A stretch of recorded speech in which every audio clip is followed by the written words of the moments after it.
Cette conférence va maintenant être enregistrée. Bonjour tout le monde, mardi 2 juillet 2019, point bourse du jour.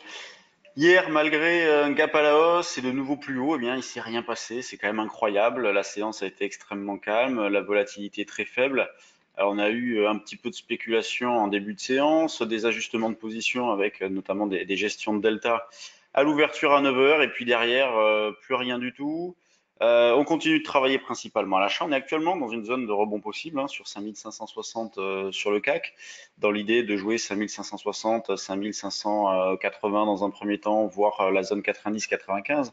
Et comme je le disais hier sur BFM, le marché est techniquement facile à travailler, mais psychologiquement compliqué. Pourquoi? Parce que acheter sur des niveaux de prix sur lesquels à chaque fois on s'est arrêté et on a eu des retracements, surtout vu l'ambiance générale, vu la construction de cette phase de hausse, c'est pas évident. Donc vous pouvez le faire aussi via des turbos justement pour répondre à ce problème psychologique entre guillemets en achetant par exemple du Turbo Call 5450 sur le niveau de prêt actuel, c'est jouable.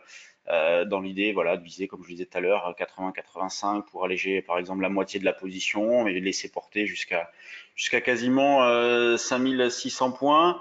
Donc on a toujours l'illustration que les intérêts de conviction restent quasi nuls et c'est vraiment les intérêts spéculatifs et l'arbitrage qui sont très importants, très impactants. Donc nous, on considère toujours que dans une optique un petit peu plus longue, eh ben, l'hésitation pourrait se poursuivre avec une alternance de mouvements plus ou moins spéculatifs à la hausse, à la baisse. En fonction de l'espoir à court terme, en ce moment, l'espoir est haussier, donc le marché monte. L'espoir est positif, le marché monte.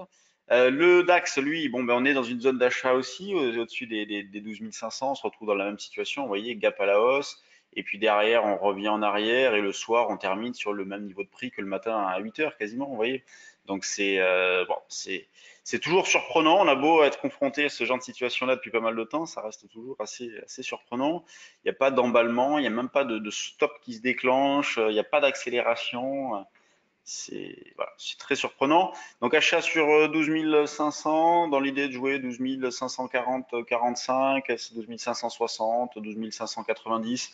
C'est dans cet esprit-là que j'ai fait des propositions sur le trade du jour ce matin. L'eurodoll, lui, est bien revenu en arrière, hein, décidément. Il veut pas y aller. Donc on s'est rapproché des 1,1450. Depuis, on est revenu donc significativement en arrière. Vente sur rebond, 1,131520, c'est la résistance proche.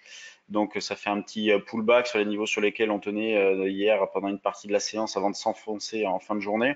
Donc un 13, 15, 20 à la vente pour se racheter vers un 12, 80 par exemple. Sur les actions, on a énormément de régularité, vous voyez, et ce que je vous disais tout à l'heure, l'arbitrage est toujours très important. On le retrouve là sur les valeurs avec une grande régularité, beaucoup de valeurs entre plus 0,20 et moins 0,30.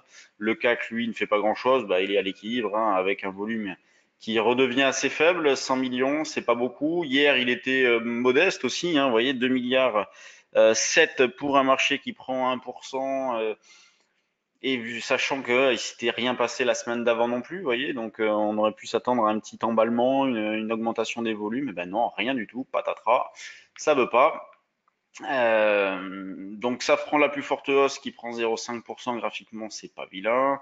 On a Sanofi qui est plutôt bien orienté aussi, LVMH aussi, les bancaires toujours en souffrance, hein, donc BNP, Société Générale. Et où est le Crédit Agricole? Je ne le vois pas, ici, juste ici. Donc parmi les plus fortes baisses du CAC, alors c'est pas méchant, mais on voit vraiment qu'elle sous-performe. Donc je pense important de rester à l'écart du secteur, au moins pour le moment, ou si vous voulez le jouer, jouez-le via des options.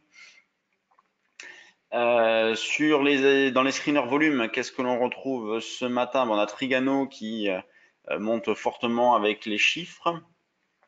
Donc 14%, c'est la plus forte hausse donc du screener. Volume important, hein, puisque le volume est déjà supérieur à ce qui s'était fait ces derniers jours. Donc en 15-20 minutes de négociation, hein, bien supérieur à ce qui est fait habituellement. On a donc un hausse Imagis, Abivax. Oxatis, Europa, Nicox qui revient, bref, sur des plus hauts récents. Acteos, Katana, tiens, Katana, pourquoi pas, ouais, déclencher, c'est un peu tiré par les cheveux. Non, toujours difficile de trouver des idées sur les valeurs secondaires, hein, c'est sûr que je me répète, mais le contexte de fond, lui, ne change pas. On a beau évoluer un cran au-dessus de ce qu'on faisait jusqu'à présent, eh bien, il n'y a pas de changement sur le fond, donc bah, nous, on ne change pas du tout notre analyse, hein. Biais haussier, probabilité d'une forte hésitation assez grande. Donc on achète sur des petits replis. Si vous n'êtes pas à l'aise, achetez des poutres. Si vous souhaitez monter des synthétiques, des poutres synthétiques, vous achetez des cols, vous vendez des futurs en face. La volatilité actuelle le permet, puisque vous voyez, si on regarde les niveaux de vol, on est à la monnaie par exemple, là 5500, on est en dessous des 10, voyez, on est à 9,5 10 de volatilité, donc c'est très très très très faible. Donc faut pas hésiter à se couvrir. Si vous n'êtes pas à l'aise, n'hésitez pas à vous couvrir sur les options. Bon, bah, je vous laisse en espérant qu'il y ait un petit peu plus de vol qu'hier quand même, parce que hier c'était soporifique et on sortit en plus d'une semaine dernière très très calme. Donc bon, espérons que tout le mois de juillet ne soit pas comme ça. C'est vrai que ces dernières années, juillet a été assez calme et août a été plus animé. Bon, bah, on va surveiller ça de près. Nous sommes ouverts tout le mois de juillet. Moi, je serai présent encore début août. Donc, si vous avez des questions, si vous souhaitez avoir des renseignements sur ce que nous faisons, n'hésitez pas. Et sinon, on se retrouve demain pour un nouveau point bourse. Salut!